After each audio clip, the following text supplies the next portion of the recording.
नमस्कार साथियों, आज के इस वीडियो में हम लोग गांधी जी, लॉर्ड इरविन के सामने रखी कितनी मांगे थी, वो मांगे किस अखबार में प्रकाशित हुई, उन मांगों को नहीं माने जाने पे गांधी जी ने कौन सी यात्रा की, दांडी यात्रा कहाँ से शुरू हुई और कितने दिन चली, उसमें कितने अनुयायियों ने भाग लिया, किस दिनांक को नमक कानून तोड़ा गया, कब सविनय अवज्ञा आंदोलन प्रारंभ हुआ, साबरमती आश्रम छोड़ते समय गांधी जी ने क्या संकल्प लिया था, इसके अलावा इस अभियान की तुलना नेपोलियन के अभियान, एल्बा से पेरिस अभियान से किसने की, ये सारे जो महत्वपूर्ण प्रश्न हैं इनकी हम चर्चा करेंगे।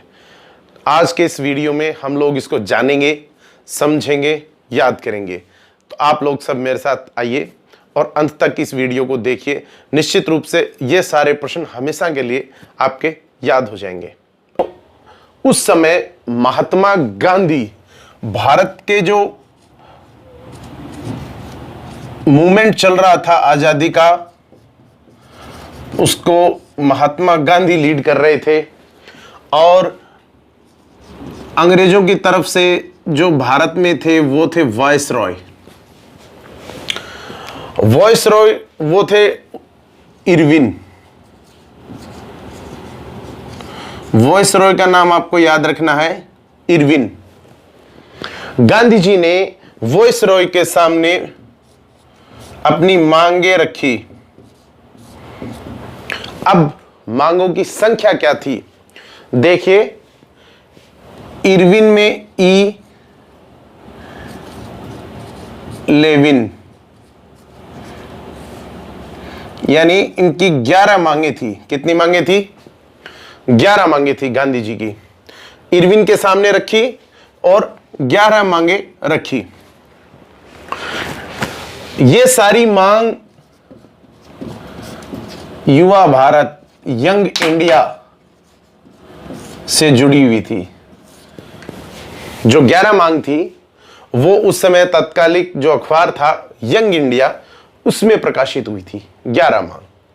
अब इन मांगों को मानने की अंतिम तिथि, डेडलाइन क्या थी जो गांधी जी ने लॉर्ड इरविन को दी थी?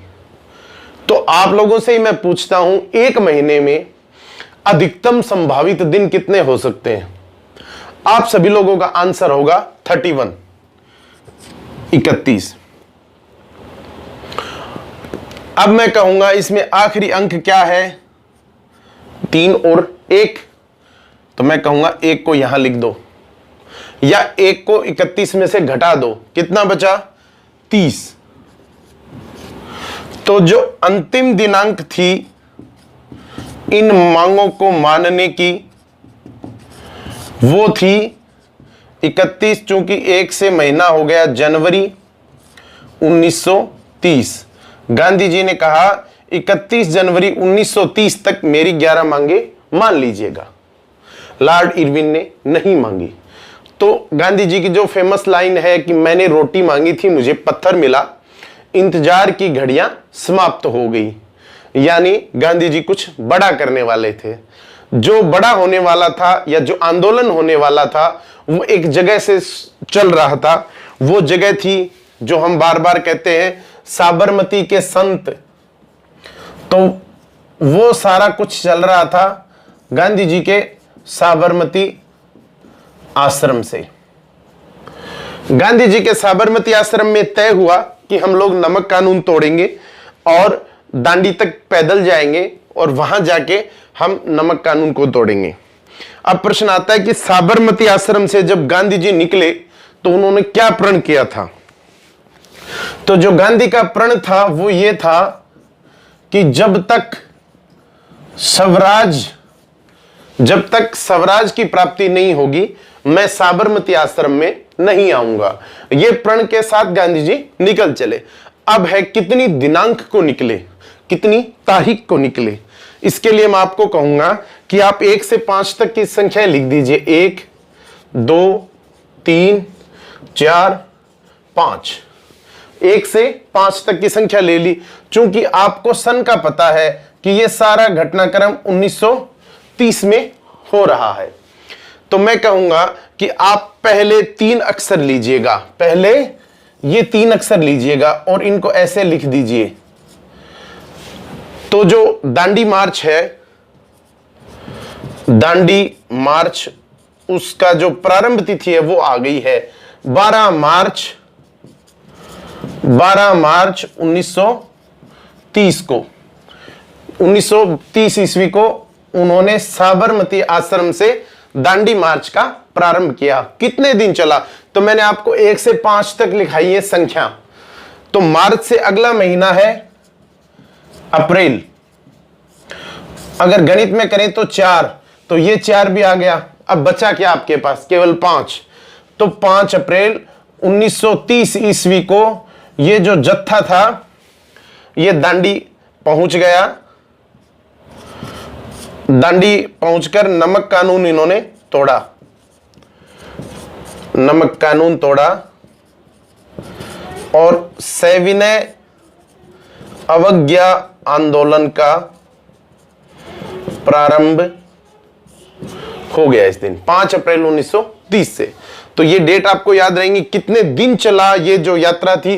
तो 12 से शुरू हुई, 12 × 2 बराबर 24 दिन। तो ये यात्रा 24 दिन चली। यात्रा के दिन थे 24। अब प्रश्न आता है कि गांधी जी कितने अनुयायी लेके गए? भाई 7-8 आदमी लेके शुरू किया था उसने। कितना? 7-8।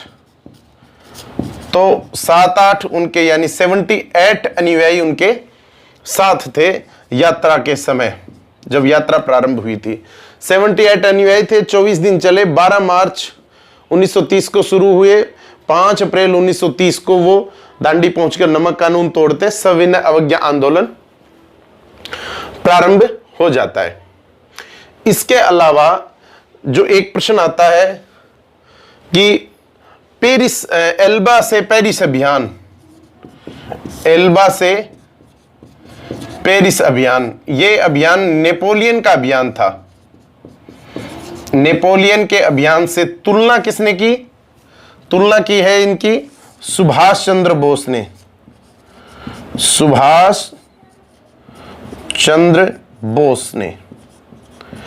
और प्रण आपको याद है ही कि मैं जब तक स्वराज्य की प्राप्ति नहीं होगी तब तक मैं यहां वापस नहीं आऊंगा। तो ये कुछ सामान्य जानकारी थी दांडी मार्च और सविनय अवज्ञा आंदोलन से जुड़ी हुई, जो मैं समझता हूं आपके लिए महत्वपूर्ण होंगी। एक बार रिपीट करते हैं। महात्मा गांधी भारतीय आंदोलन को लीड कर रहे थे। उस समय वॉइस रॉय थे लॉर्ड इरविन। इरविन के सामने गांधी ने 11 मांग रखी। मांग मानने की अंतिम तिथि महीने का सबसे अधिकतम संभावित दिन 31 होते हैं। 31 अंतिम अक्षर 1 माइनस किया तो कितना बचा? 30। 31 जनवरी 1930 तक गांधी ने कहा कि मांगे मान लीजिए। नहीं मानी गई तो साबरमती जो आश्रम था उसमें प्लानिंग होती है। उसके बाद वो जो आगे की कार्रवाई है वो प्रारंभ होती है। इससे पहले जो मांगे थी वो यंग इंडिया में प्रकाशित होती हैं, युवा भारत से। फिर 1 2 3 4 5 लिखें, पहले 3 एक साथ लिखें, 1 2 3, तो 12 मार्च 1930 हो गया। अगला महीना अप्रैल, तो 4 हो गया। बचा क्या? 5 अप्रैल 1930 दांडी पहुंच गई है यात्रा। उन्होंने सविनय अवज्ञा आंदोलन प्रारंभ कर दिया है, नमक कानून को तोड़ दिया है। 24 दिन चले हैं, 12 दूना 24, और 7-8 अनुयायियों को लेकर चले हैं। प्रण यह था कि स्वराज्य की जब प्राप्ति नहीं होती तब तक मैं साबरमती आश्रम नहीं लौटूंगा। और सुभाष चंद्र बोस ने इसकी तुलना नेपोलियन के एल्बा से पेरिस अभियान से की है। ये कुछ महत्वपूर्ण और आधारभूत जानकारियां हैं जो दांडी मार्च और सविनय अवज्ञा आंदोलन से हैं। बाकी का जो आंदोलन है वो नेक्स्ट क्लास में विस्तृत रूप से पढ़ेंगे। धन्यवाद।